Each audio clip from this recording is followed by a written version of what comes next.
उद्धव बाळासाहेब ठाकरे यांच्या शिवसेनेत मी जाण्याचा प्रश्न अजिबात नाही आहे. उलट त्यांना तिकडे घेण्याचा आमचा प्रयत्न राहणार आहे. त्यामुळं मी त्यांच्यासोबत जाण्याचा विषय येत नाही आहे. मी महायुती सोबत आहे, दिल्लीमध्ये मी एनडीए मध्ये आहे. त्यामुळं त्यांच्यासोबत जाण्याचा प्रश्न अजिबात येत नाही. काँग्रेस असेल किंवा उद्धवजी असतील, राज असतील किंवा आपले पवार साहेब असतील, यांच्यासोबत आम्ही अजिबात जाणार नाही. एक तर रिपब्लिकन पार्टी ऑफ इंडियाची भूमिका ही आहे की Republican party of India Bharatiya Janata पार्टीचा जवळचा पहिला मित्र आहे. 2012 मध्ये माननीय बाळासाहेब ठाकरे असताना भीमशक्ती शिवशक्ती अशा पद्धतीचा एक्सपेरिमेंट झाला आणि भाजप, शिवसेना आणि आरपीआय एकत्र आले. आणि पूर्वी शिवसेना भाजपची युती असायची. नंतर आरपीआय त्यामध्ये आल्यानंतर त्याला महायुती हे संबोधण्यात आलं. आणि रिपब्लिकन पक्ष बीजेपीचा जुना मित्र आहे. त्यामुळं या निवडणुकीमध्ये बीजेपीने रिपब्लिकन पक्षाला काही जागा द्याव्यात अशा पद्धतीची आमची मागणी आहे. परंतु खंत या गोष्टीची आहे की महायुती फक्त बीजेपी, शिवसेना आणि राष्ट्रवादी या तिघांचीच असल्याची भूमिका मांडण्यात येते. त्यामुळं रिपब्लिकन पक्ष हा एनडीए मध्ये आहे, महायुती सोबत आहे.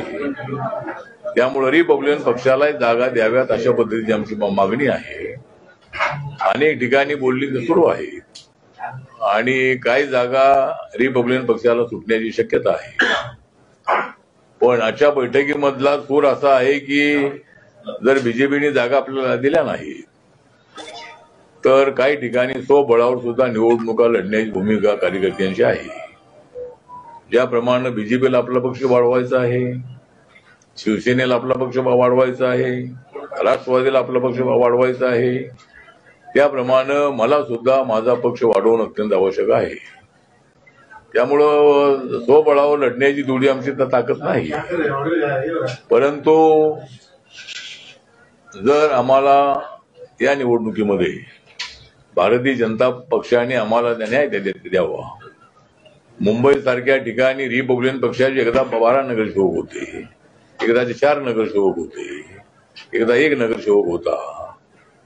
आणि रिपब्लिकन पक्षाच्या शाखा मुंबईच्या मुंबईमध्ये अनेक ठिकाणी आहे.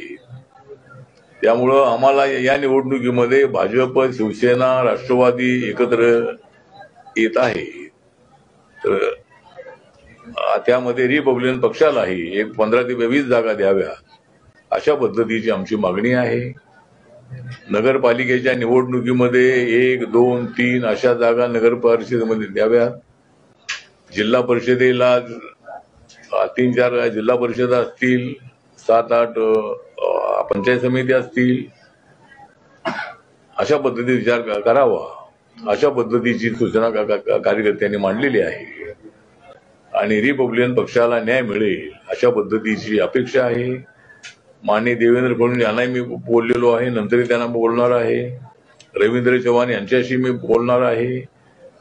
आणि काही ठिकाणी जर बीजेपीने जागा दिल्या नाही तर आपल्या महायुतीमध्ये असणारे शिवसेना आणि राष्ट्रवादी काँग्रेस पार्टी आहे त्यांच्यासोबतही काही ठिकाणी चर्चा होऊन जर त्यांच्यावरून जागा जर सुटत असतील तर त्या ठिकाणी सुद्धा विचार करावा अशा पद्धतीची कार्यकर्त्यांची सूचना आहे. पण मी बीजेपीशी बोलणार आहे आणि बीजेपीकडून जर आम्हाला सर्व ठिकाणी जागा मिळाल्या तर शिवसेना, राष्ट्रवादी सोबत जाण्याची आवश्यकता अजिबात नाही. त्यामुळं बीजेपी सोबतच राहण्याची आमची भूमिका आहे.